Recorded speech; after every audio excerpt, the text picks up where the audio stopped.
From even more severe weather over the next few days to hurricane season really starting to ramp up in the eastern Pacific Ocean, this is your Chonquito weather forecast.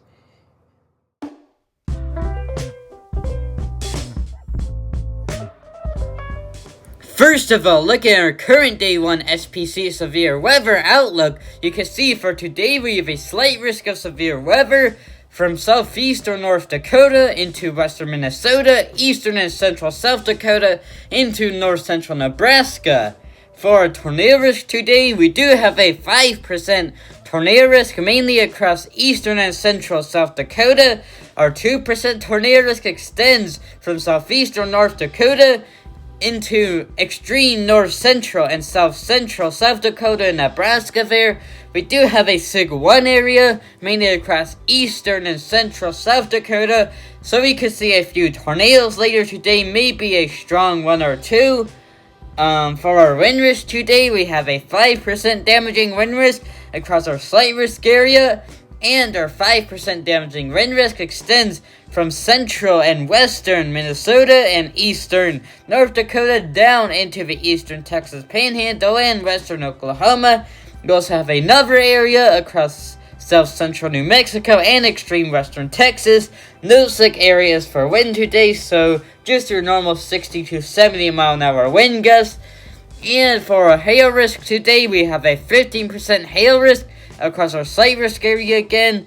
Actually, this one extends further to north-central Nebraska. It also includes the Valentine area.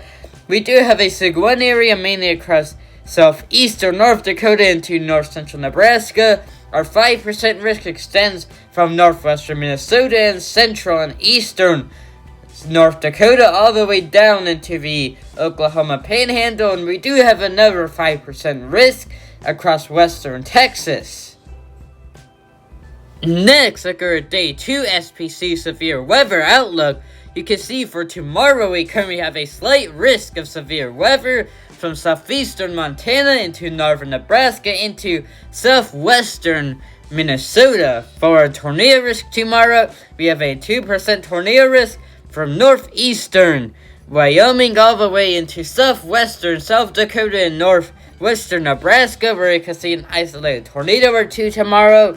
For damaging wind risk, we have a 50% damaging wind risk mostly from northeastern Wyoming all the way into northern Nebraska into southwestern Minnesota. Our 5% damaging wind risk extends from southeastern Montana into north-central Kansas all the way into the Upper Peninsula of Michigan.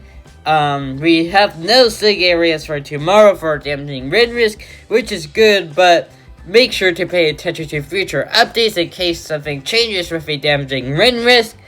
And for hail risk for tomorrow, we have a 50% hail risk all the way from southeastern Montana into southwestern Minnesota, and our 5% hail risk extends from southeastern Montana into much of Nebraska all the way into the Upper Peninsula of Michigan, mainly western areas of the Upper Peninsula of Michigan. We do have a SIG 1 area from southeastern Montana all the way into southwestern South Dakota and northwestern Nebraska, so make sure you're prepared for some large hail tomorrow. Next, look at our Day 3 severe weather outlook for Friday. You can see we currently have a slight risk of severe weather from eastern Nebraska into southeastern Minnesota, and our marginal risk extends from much of Kansas all the way up into eastern South Dakota into western Michigan and much of Wisconsin. For our probabilistic outlook, you can see the same thing with our 15% and 5% probabilities, but we do have a SIG 1 area from north-central Kansas into eastern central Nebraska into western Iowa. If we go down into their discussion, you can see they are mainly talking about some large to very large hail, some damaging winds, and maybe a couple of tornadoes. We're talking about some 30 to 40 knots of deep layer shear and some moderate to strong instability. Mainly some large to very large hail in the areas.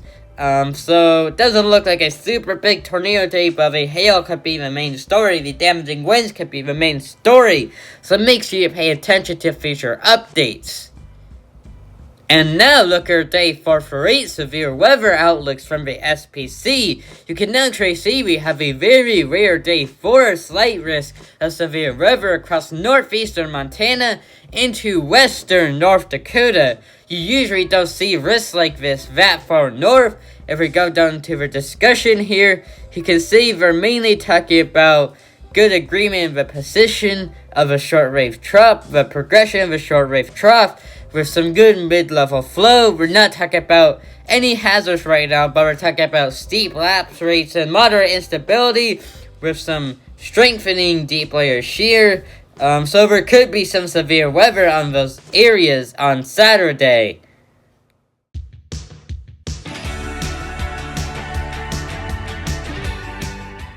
Next, look at the National Hurricane Center's website. You can see we do have some updates in the eastern Pacific Ocean. First of all, the high chance of development area of interest has formed into Tropical Depression 1E, which E is short for Eastern Pacific, and basically is expected to become a high-end tropical storm later this week. It won't be surprising if it does become a Category 1 hurricane, especially since it isn't that strong yet, and it could intensify quite quickly, but not rapid intensification, obviously. We do have a couple areas to watch though, closer to Central America and Southern Mexico.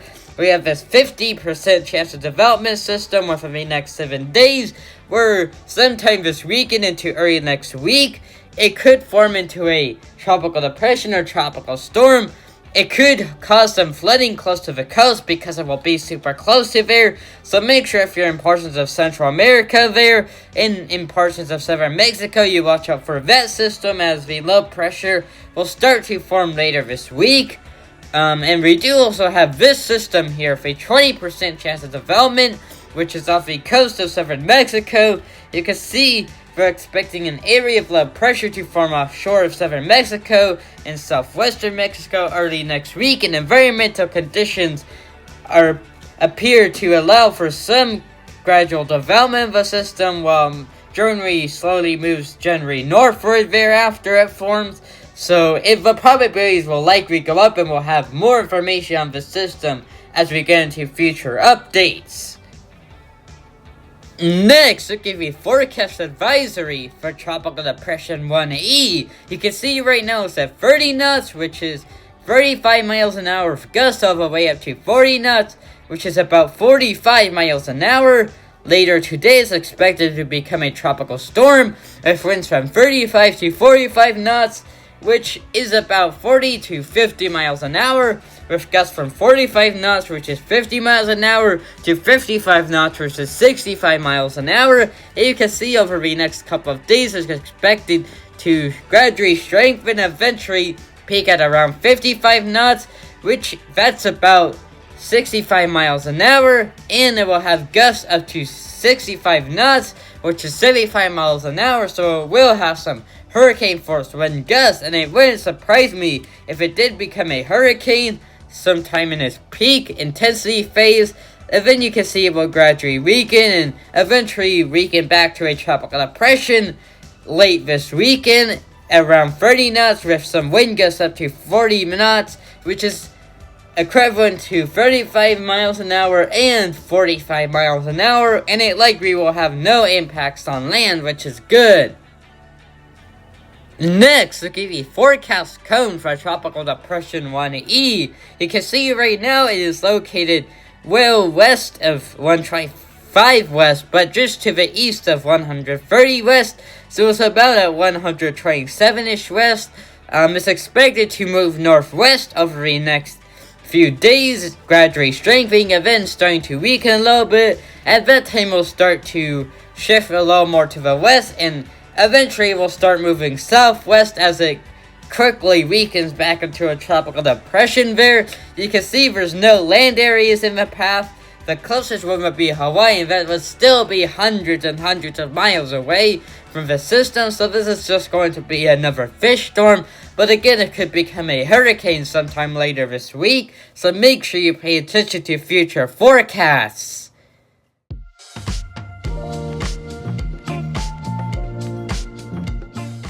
So, the satellite is kind of broken right now, so you can't show the satellite imagery. And also, Tropical Depression 1E has just been upgraded to a tropical storm, so it's now Tropical Storm Amanda, marking the first tropical storm and the first named storm of the Eastern Pacific hurricane season.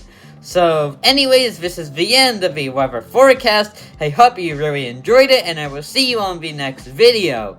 Goodbye!